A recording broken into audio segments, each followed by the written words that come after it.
ಜನಕ ಮಹಾರಾಜ. ರಾಮಾಯಣದಲ್ಲಿ ಶ್ರೀರಾಮನಿಗೆ ಅತ್ಯಂತ ಮಹತ್ವದ ಸಂಬಂಧ ಹೊಂದಿರುವ ಮಹಾರಾಜರಲ್ಲಿ ಜನಕ ಮಹಾರಾಜರು ಒಬ್ಬರು.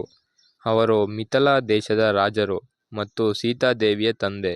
ಅವರ ಜೀವನದಲ್ಲಿ ರಾಜ ವೈಭವವಿದ್ದರೂ ಅವರ ಮನಸ್ಸು ಸದಾ ಧರ್ಮ ಮತ್ತು ಜ್ಞಾನದಲ್ಲೇ ನೆಲೆಸಿತ್ತು. ಪ್ರಾಚೀನ ಕಾಲದಲ್ಲಿ ಮಿಥಿಲಾ ಎಂಬ ರಾಜ್ಯವಿತ್ತು. ಆ ರಾಜ್ಯವನ್ನು ಜನಕ ವಂಶದ ರಾಜರು ಆಳುತ್ತಿದ್ದರು. ಜನಕ ಮಹಾರಾಜರು ತಮ್ಮ ಪ್ರಜೆಗಳನ್ನು ಮಕ್ಕಳಂತೆ ನೋಡಿಕೊಳ್ಳುತ್ತಿದ್ದರು. ರಾಜ್ಯದಲ್ಲಿ ಧರ್ಮ, ನ್ಯಾಯ ಮತ್ತು ಶಾಂತಿ ನೆಲೆಸುವಂತೆ ಆಡಳಿತ ನಡೆಸುತ್ತಿದ್ದರು.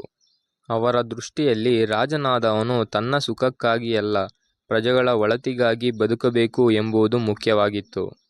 ಒಂದು ಸಂದರ್ಭದಲ್ಲಿ ಮಿಥಿಲಾ ರಾಜ್ಯದಲ್ಲಿ ಮಹತ್ವದ ಯಜ್ಞವನ್ನು ನಡೆಸಲು ಜನಕ ಮಹಾರಾಜರು ನಿರ್ಧರಿಸಿದರು. ಯಜ್ಞದ ಸಿದ್ಧತೆಯ ಸಂದರ್ಭದಲ್ಲಿ ಜನಕ ಮಹಾರಾಜರು ಸ್ವತಃ ಹೊಲವನ್ನು ಉಳುಮೆ ಮಾಡುತ್ತಿದ್ದರು. ಅವರು ನೇಗಿಲಿನಿಂದ ಭೂಮಿಯನ್ನು ಉಳುಮೆ ಮಾಡುತ್ತಿದ್ದಾಗ ನೇಗಿಲಿನ ತುದಿ ಭೂಮಿಯೊಳಗಿನ ಒಂದು ಸ್ಥಳವನ್ನು ಸ್ಪರ್ಶಿಸಿತು. ಅಲ್ಲಿ ಆಶ್ಚರ್ಯಕರವಾದ ಘಟನೆ ನಡೆಯಿತು. ಭೂಮಿಯಿಂದ ಒಂದು ಸುಂದರವಾದ ಹೆಣ್ಣು ಮಗು ದೊರೆಯಿತು. ಆ ಮಗುವನ್ನು ನೋಡಿದ ಜನಕ ಮಹಾರಾಜರು ಆಶ್ಚರ್ಯಚಕಿತರಾದರು. ಆ ಮಗು ಸಾಮಾನ್ಯ ಮಗು ಅಲ್ಲವೆಂದು ಅವರಿಗೆ ಅನಿಸಿತು. ಅವರು ಆ ಮಗುವನ್ನು ದೇವರ ಅನುಗ್ರಹವೆಂದು ಭಾವಿಸಿ ಪ್ರೀತಿಯಿಂದ ತಮ್ಮ ಮಗಳಾಗಿ ಸ್ವೀಕರಿಸಿದರು. ಆ ಮಗುವಿಗೆ ಸೀತಾ ಎಂಬ ಹೆಸರು ಇಟ್ಟರು. ಆ ಮಗು ಭೂಮಿಯಿಂದ ದೊರೆತ ಕಾರಣ ಆಕೆಯನ್ನು ಭೂದೇವಿಯ ಪುತ್ರಿ ಎಂದು ಕರೆದರು. ಜನಕ ಮಹಾರಾಜರು ಸೀತೆಯನ್ನು ತಮ್ಮ ಸ್ವಂತ ಮಗಳಿಗಿಂತಲೂ ಹೆಚ್ಚು ಪ್ರೀತಿಯಿಂದ ಬೆಳೆಸಿದರು. ಜನಕ ಮಹಾರಾಜರ ಅರಮನೆಯಲ್ಲಿ ಒಂದು ಅದ್ಭುತವಾದ ಧನಸ್ಸು ಇತ್ತು. ಅದು ಸಾಮಾನ್ಯ ಧನಸ್ಸು ಅಲ್ಲ, ಅದು ಭಗವಾನ್ ಶಿವನ ಮಹಾಧನಸ್ಸು ಎಂದು ಪ್ರಸಿದ್ಧವಾಗಿತ್ತು. ಆ ಧನಸ್ಸು ಅತ್ಯಂತ ಭಾರವಾಗಿತ್ತು. ಸಾಮಾನ್ಯ ಮನುಷ್ಯರಿಂದ ಅದನ್ನು ಎತ್ತುವುದು ಸಾಧ್ಯವಾಗುತ್ತಿರಲಿಲ್ಲ. ಒಮ್ಮೆ ಬಾಲ್ಯದಲ್ಲಿ ಸೀತಾದೇವಿ ಆ ಧನಸ್ಸನ್ನು ಬಹಳ ಸುಲಭವಾಗಿ ಸರಿಸಿದಳು ಎಂದು ರಾಮಾಯಣದ ಪ್ರಸಿದ್ಧ ಕಥಾ ಪರಂಪರೆಯಲ್ಲಿ ಹೇಳಲಾಗುತ್ತದೆ. ಇದನ್ನು ಕಂಡ ಜನಕ ಮಹಾರಾಜರು ಆಶ್ಚರ್ಯಪಟ್ಟರು. ಸೀತಾದೇವಿ ವಿವಾಹ ಯೋಗ್ಯ ವಯಸ್ಸಿಗೆ ಬಂದಾಗ ಜನಕ ಮಹಾರಾಜರು ಆಕೆಗೆ ಯೋಗ್ಯವಾದ ವರನನ್ನು ಹುಡುಕಲು ನಿರ್ಧರಿಸಿದರು. ಆದರೆ ಸೀತೆಯ ವಿವಾಹ ಸಾಮಾನ್ಯ ರೀತಿಯಲ್ಲಿ ನಡೆಯಬಾರದು ಎಂದು ಅವರು ನಿರ್ಧರಿಸಿದರು. ಅವರು ಒಂದು ಪರೀಕ್ಷೆಯನ್ನು ಘೋಷಿಸಿದರು. ಯಾರು ಶಿವಧನಸ್ಸನ್ನು ಎತ್ತಿ ಅದಕ್ಕೆ ಎದೆಯನ್ನು ಏರಿಸಲು ಸಾಧ್ಯವಾಗುತ್ತದೆಯೋ ಅವನೇ ಸೀತೆಯನ್ನು ವಿವಾಹವಾಗಬೇಕು ಎಂದು ನಿರ್ಧರಿಸಿದರು.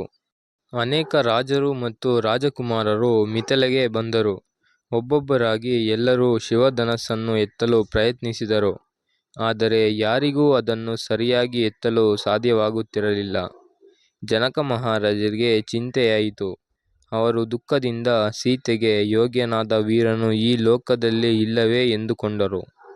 ಆ ಸಮಯದಲ್ಲಿ ಮಹರ್ಷಿ ವಿಶ್ವಾಮಿತ್ರರು ಶ್ರೀರಾಮ ಮತ್ತು ಲಕ್ಷ್ಮಣರನ್ನು ಕರೆದುಕೊಂಡು ಮಿಥಿಲೆಗೆ ಬಂದರು. ವಿಶ್ವಾಮಿತ್ರರೊಂದಿಗೆ ಬಂದ ರಾಮನನ್ನು ಕಂಡ ಜನಕ ಮಹಾರಾಜರು ಅವರ ದೈವಿಕ ಸ್ವರೂಪವನ್ನು ಗಮನಿಸಿದರು. ವಿಶ್ವಾಮಿತ್ರರು ರಾಮನಿಗೆ ಶಿವಧನಸ್ಸನ್ನು ನೋಡಲು ಹೇಳಿದರು. ರಾಮನು ಗುರುಗಳ ಆಜ್ಞೆಯನ್ನು ಪಾಲಿಸಿ ಧನಸ್ಸಿನ ಬಳಿ ಹೋದರು. ಅವರು ಅತ್ಯಂತ ವಿನಯದಿಂದ ಶಿವಧನಸ್ಸನ್ನು ಕೈಗೆತ್ತಿಕೊಂಡರು. ಅದನ್ನು ನೋಡಿದ ಎಲ್ಲರೂ ಆಶ್ಚರ್ಯಚಕಿತರಾದರು.